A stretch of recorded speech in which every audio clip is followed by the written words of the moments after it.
BookTV recently visited Capitol Hill to ask members of Congress what they're reading this summer. Well, I read a variety of books, and I read a variety of them at the same time, so that as one of them loses my attention, I can shift to another one, and so on. I highly recommend that.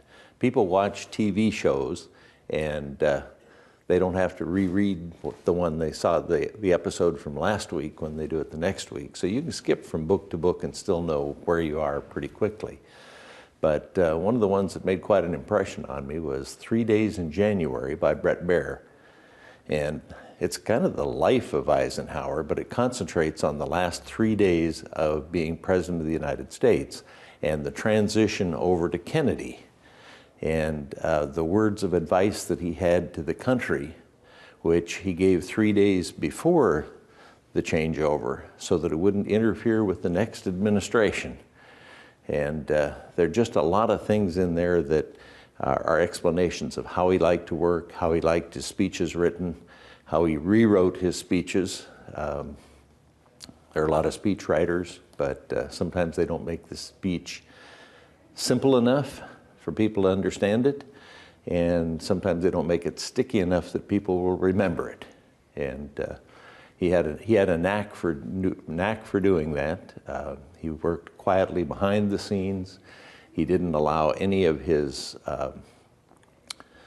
cabinet meetings to be filmed or recorded, because he didn't want anybody playing for history. He wanted to play for the moment and get the job done. It's just a great book on leadership. It was so inspiring that the next one that I read was 3 Days in Moscow by Bret Baier also. And that's about the relationship between Reagan and Gorbachev. And the interesting part is I read that while our president was talking to Putin, and noted that in that book, all of Reagan's advisors said, no, you can't talk to him. No, you shouldn't go to Moscow. No, he shouldn't come to the United States. No, you shouldn't say tear down that wall. But he did that.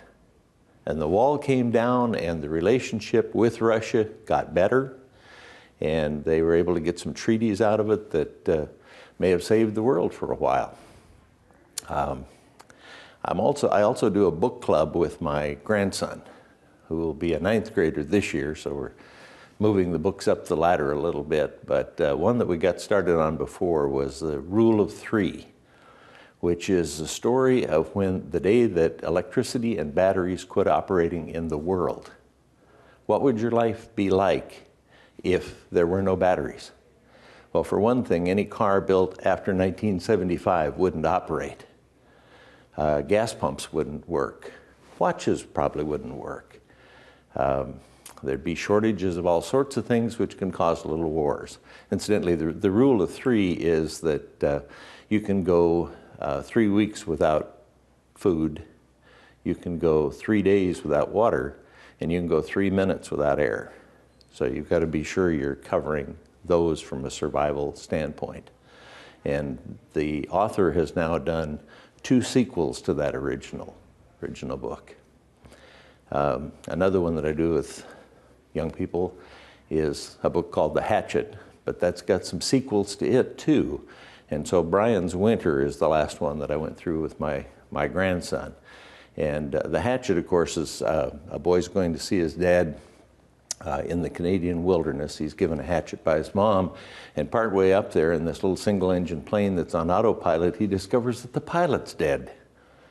So he has to figure out how to land the plane, and he survives the landing, but he winds up with just his hatchet.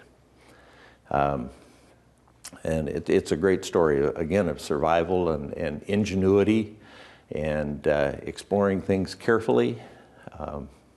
But the Bryans Winter, which is the sequel to it, is what happened if he didn't make it out in the fall and he had to stay through a Canadian winter, which is a whole other range of survival skills that kids ought to at least be thinking about.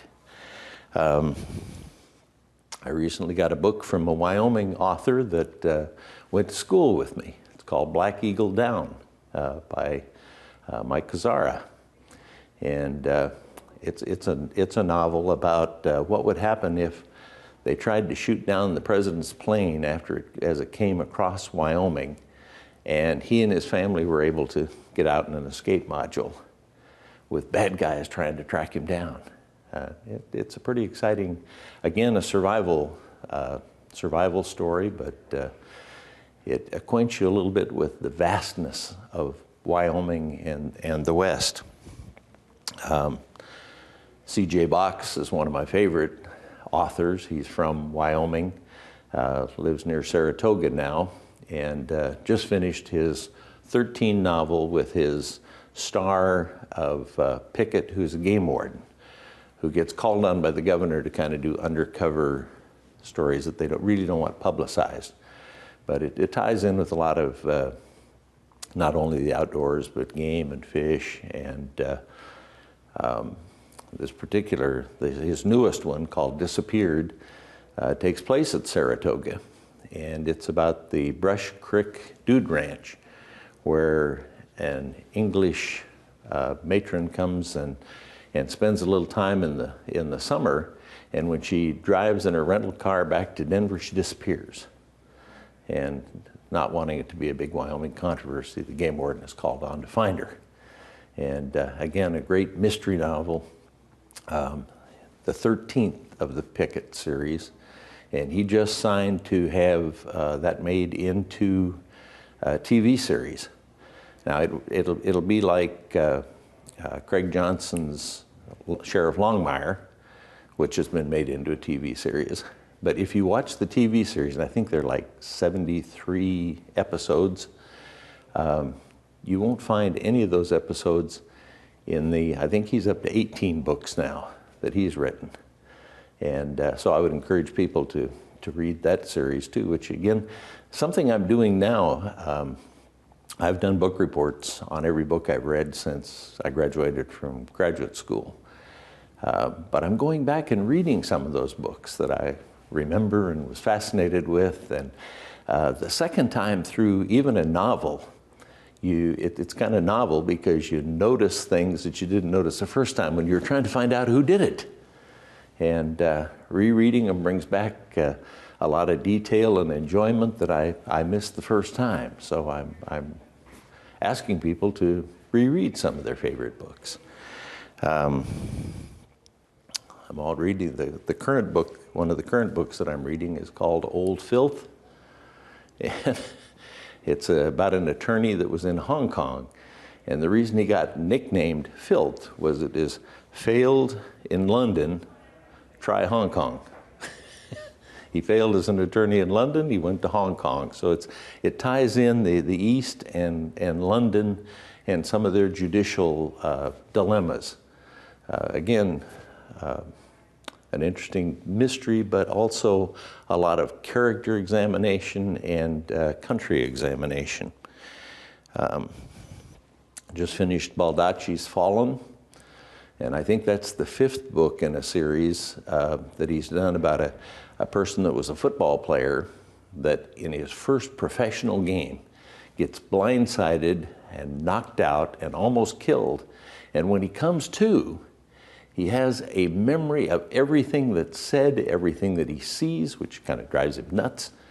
But it works real well. He becomes a detective then and is able to use these skills. He also sees colors. I think if it's murder, it's a blue. If it's sports, it's yellow. All these colors and things. But he uses those talents, again, in solving mysteries. And Baldacci does an outstanding job of twists and turns. And one of the things with reading that I find is even when you're reading a novel, you should be looking for things that you're going to learn. If you don't learn something out of every book you read, it wasn't a very good book. Do not put it on a reread list. I also tried to do some religious books, and of course reading the Bible should be a habit, but I ran into a guy that made a challenge and said, you ought to just read the Bible through as fast as you can, and it'll give you a different perspective. And then he gave a suggestion on how to do that, which is look at the number of pages in your Bible, divide that by the number of days that you want to complete it on, and then read that many pages each day. It does give a different perspective on the Bible. And he suggested 1 month. I think 3 months is more reasonable. But another book that I was given by the author is called Bigger Than Me by Ward Brim, who I've known because of the African Development Fund. And in there he mentions that in the New Testament, after you get through the Gospels, the rest of the books are arranged in order of length. Longest to shortest, and then Revelation. That never occurred to me. I thought there was probably some rhyme or reason. So I ran into a book called the Chronological Bible. And it changes the whole perspective on reading the Bible, because they mix different chapters in according to when they actually happened. And it's actually much less confusing than reading the Bible. But Ward Brim's a special friend of mine, and did an outstanding job on a book where he kind of has covered his history. That I guess the subtitle of his book is When I Thought I Had All the Answers, God Changed the Questions. And so it's his journey, his faith journey, and how Africa has affected him. He said, when you're with your own people in your own town, you're in kind of a comfort zone, and you probably don't talk about religion very much because you're afraid of what the others might think or might suggest. But when you go to Africa, it's a continent of faith, a whole bunch of countries that have virtually nothing, so they live on their faith. And he said he had some of his best conversations ever there, and shares some of those. Another book that I read every day is One Quiet Moment. The title of it's been changed to Quiet Moments with God. It's by Lloyd Ogilvie, who is the chaplain of the Senate when I first got here. And he gave me a copy of his book, which is Daily Prayers for the Year. And I think I'm on my 20th time through that. But it's just a great way to start the day.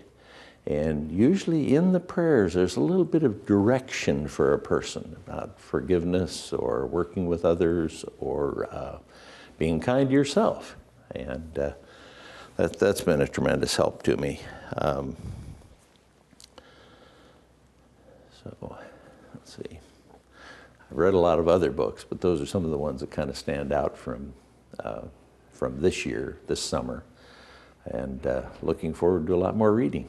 BookTV wants to know what you're reading. Send us your summer reading list at BookTV on Twitter, Instagram, or on Facebook. BookTV on C-SPAN 2, television for serious readers.